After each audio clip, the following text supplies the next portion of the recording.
Good morning, SCA family. Well, it appears our gorgeous fall has come to an end. This week is supposed to be a little warmer than last week, but we know that even more colder weather is about to come. I want to take a moment to discuss our lunch hour and the options that are available for students. If students wish to stay at school during lunch break, you are to remain in your homeroom or your morning class, depending if you're in junior high or senior high. We do have a rotating schedule where different junior high classes can come down to the gym or the link for a change of scenery throughout the week. Lots of you students are choosing to leave campus during lunch. And if you choose to do that, we want to encourage you to stay safe and be respectful in our community. With that in mind, I want to remind everyone to ensure that we are representing our school and Christ in a positive light in our community. Students, be respectful of the business owners around us here. You need to continue to follow physical distancing guidelines when you're off campus. Make sure you clean up after yourselves by clearing your tables and not leaving any garbage. I also want you to remember there's other customers and community members in the area at the same time as you. Be considerate of them. In fact, I want to give you a challenge this morning to show Christ's love throughout this week. Wouldn't it be neat if every SCA student at some point this week open the door for some community member at lunch hour? Could be pretty cool, could be pretty neat what comes out of that. Show some love, be a great example, and let's see what these small acts of kindness can do in our community. Parents, thank you so much for doing such a great job of phoning our school office and reporting when your son or daughter will be absent. Our parent-school communication has never been better than it is today with tracking student absences. With that said, parents, there is one thing you could do to help us out a little bit more. When your child is sick and you leave a message that they won't be at school that day, can you let us know what symptoms they have? We have to do some tracking with COVID as to what type of symptoms they have. If you prefer to not get into the specific symptoms, I certainly understand that. We don't need all the details. But if you'd rather, just help us out by just reporting whether or not it's primary or secondary symptoms. This will help us greatly in reducing some of the workload in the office and will continue to help us effectively track student absences to make sure that everyone is safe. My last item for today's announcement is regarding grade 10 to 12 finals, grade 10, 11, 12 finals, and how we're going to wrap up this quarter. To maximize instructional time, all students will continue in school until Wednesday, November 4, and there is no real exam break this year. To ensure students that you're provided with opportunities to demonstrate your learning in your course, all students will write a final summative assessment to end the quarter. This summative assessment could be in the form of a unit final exam, a summative writing piece, a reading comprehension activity, actual cumulative final exam, or a rewrite of a previous assessment to improve your overall mark. The schedule for this final assignment will be as follows. Morning classes, you will write your final assignment on Thursday, November 5. Afternoon classes, you will write your final assessment on Friday, November 6. Exceptions are students who are wishing to write the diploma, and you will still follow the diploma schedule that was set out at the beginning of the school year by Alberta Education. Students, if you have other questions about your specific course and what your final assessment will look like, please talk with your teacher. That's all for me this week. Over to you, Mr. Maxwell. Thanks, Mr. Elzinga. Happy Monday, everybody. Good to see you in this way. Hey, I just want to give 3 quick announcements and then closing thought, as usual.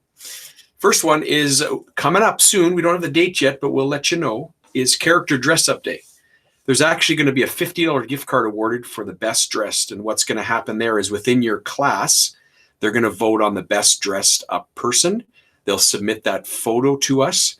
And then our Campus Life team will decide the winner and the $50 gift card. There's also going to be a classroom prize as well. So more details on that for Character Dress Up Day, but you can start thinking about it.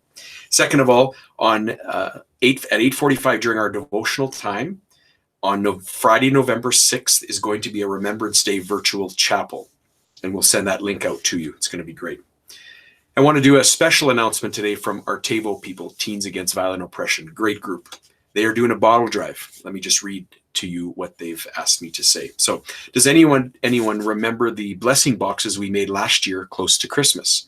It was a TAVO organized activity with help from local missions, where we filled shoeboxes with toiletries and gave them to the Edmonton Shoebox Project. They were delivered to women in shelters in the Edmonton area. However, we can't physically make the boxes this year due to COVID, of course. Instead, the Shoebox Project is receiving donations so they can create shoeboxes for the women. So TAVO is having a bottle drive this Tuesday. So it's like tomorrow and Wednesday morning, the 27th and 28th of October, to raise money for the Edmonton Shoebox Project. Awesome job, guys. There's going to be 2 trucks with huge signs on them, one in the front school parking lot and one by the east doors where the high schoolers come in at the back of the school. So if you could bring your empty bottles tomorrow and Wednesday to the TAVO trucks, it'll go to a great cause. So thanks for taking part and helping out our community. Hey, today I want to give a little bit of a shout out to the Bible 20 and 30 class that I get to teach every afternoon. And there's many other classes like this, but this is just my class. Before I give the shout out, I want to share with you some of the things I typically hear about teenagers. So listen to this. Many Christian teenagers are simply unprepared for the world that's waiting for them. I hear this too. Students are entertained, but not prepared. How about this one? Our culture is changing fast, and teenagers are confused. A couple more. Only 34% of teenagers can agree that lying is morally wrong. And second last one. Social media keeps us superficially engaged and overwhelmed by data. Lastly, we're living in we've got to the point now where no one will listen to someone's point of view unless they completely agree with them. So true or false, it's just, these are some of the things I hear. But I don't experience any of those every afternoon. And I'm not kidding. It's an energy giver for me to start going up those stairs at 12:30 and get ready for the class. So Bible 20 and 30, you guys are great. Here's what I see in you guys. You're great thinkers. You're fun. You're compassionate. You got big hearts. And your heart for God is in that room. And I appreciate that. You guys are honest and you're growing. You got questions. It's cool. I just want to say a shout out to you guys. And there's many other classes and other teachers that experience that. So it's a great day. If you're not there, even just today, and we all get there, maybe you just need some encouragement or refreshment for your soul. Well, I was thinking about that. And how do I maintain my hope? Well, one of the verses that I would go to is in Psalm 84. I just want to read that to you. Psalm 84, verse 11. For the Lord God is our light and protector. He gives us grace and glory. No good thing will the Lord withhold from those who do what is right. O Lord Almighty, happy are those who trust in you. There's another one. David prayed this in Psalm 18. I love you, Lord, my strength. The Lord is my rock, my fortress, and my deliverer. My God is my rock, in whom I take refuge, and my shield and the horn of my salvation, my stronghold. I hope that encourages you today. Have a great week. Take care.